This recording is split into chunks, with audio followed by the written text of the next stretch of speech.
قرآن پاک اللہ کی مقدس کتاب سورہ نساء میں اللہ فرماتا ہے، میرے بندوں کو بتا دو میں غفور بھی ہوں اور رحیم بھی۔ اطمینان رکھنا، اگر کبھی زندگی میں ایسی تکلیفوں سے گزرنا پڑے جس کا کبھی تم نے گمان نہ کیا ہو تو یقین رکھنا اللہ تمہیں ایسی راہیں بھی عطا کرے گا جس کا تم نے کبھی تصور بھی نہ کیا ہو۔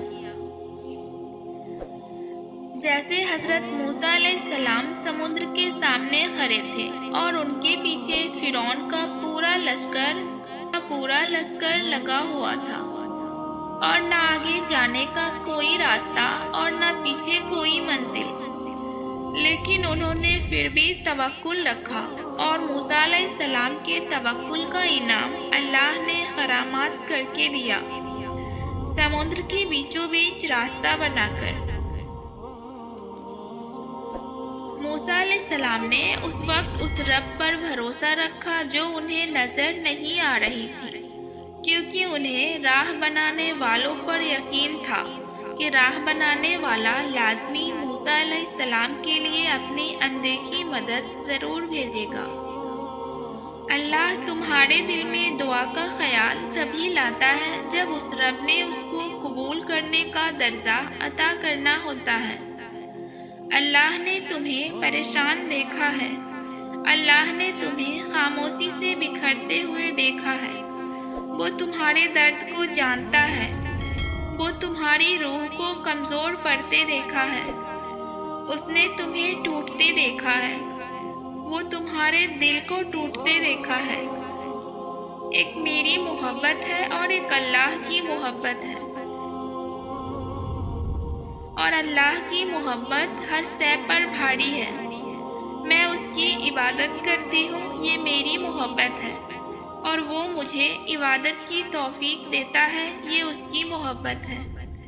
میں کروڑوں میں کھڑی اسے پکارتی ہوں اور وہ کروڑوں کی بھیڑ میں میری پکار سنتا ہے، یہ اس کی محبت ہے۔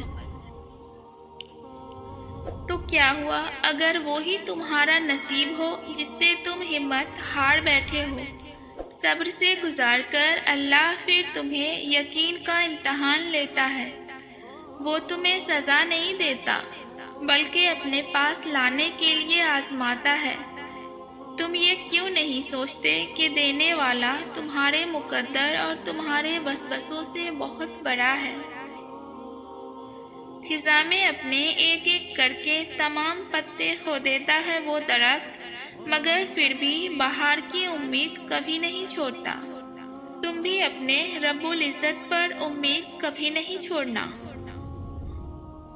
جب تمہارا دل گھبرا جائے، جب تم بہت زیادہ پریشان ہو جاؤ، جب کہیں سے بھی تمہیں کوئی امید نہیں مل رہی ہو، جب ہر کسی سے تمہیں تکلیف و اذیت مل رہی ہو، تمہارا دل بہت بے چین ہو رہا ہو، تو اس وقت الم نشرح لک پڑھ لیا کرو، بے شک مشکل کے ساتھ آسانی ہے۔ جو رب ایک ماہ صبر کرنے پر عید کی خوشی سے نوازتا ہے، وہ تمہارا سالوں کیا گیا صبر ضائع کیسے جانے دے سکتا ہے؟ وہ جانتا ہے تمہارا ٹوٹنا، وہ جانتا ہے ٹوٹ کر بکھر جانا۔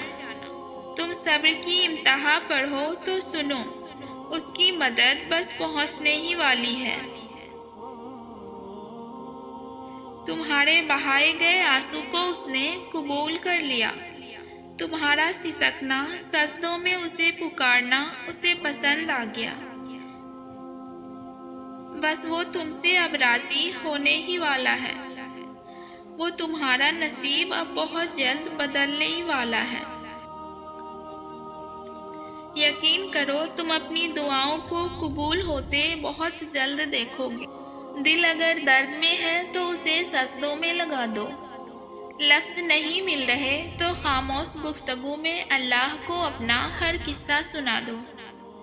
جانتے ہو تم اللہ کو بہت محبوب ہو، کیونکہ تم نے آزمائش کو ہنس کر گزارا، کیونکہ تم نے صبر کا دامن کبھی نہیں چھوڑا، تم نے اپنے یقین کو کبھی کمزور نہیں ہونے دیا، کیونکہ تمہیں یقین تھا دعاؤں کی قبولیت کا، اور تمہیں یقین ہے کہ معجزے ہوتے ہیں۔ اللہ کی طرف سے کی گئی دیر میں کتنی خیر ہے، یہ تمہیں تب سمجھ آئے گا جب صبر کے استوار سجدے شکر کے سجدوں میں بدل جائے گا، اور اس وقت تم اپنے کانپتے لبوں سے اس کے المجیب یعنی قبول کرنے والا ہونے کی گواہی دو گے۔ حضرت امام علیہ السلام فرماتے ہیں، بے فکر ہو جاؤ، اللہ پاک مخلص دلوں کے ساتھ کبھی ناانصافی نہیں کرتا۔ ہر تکلیف آزمائش تو نہیں ہوتی، کچھ تکلیفیں ایسی بھی ہوتی ہیں جو انسان کو بہت صابر بنا دیتی ہیں، اور صبر کرنے والے اللہ کو بہت پسند ہے۔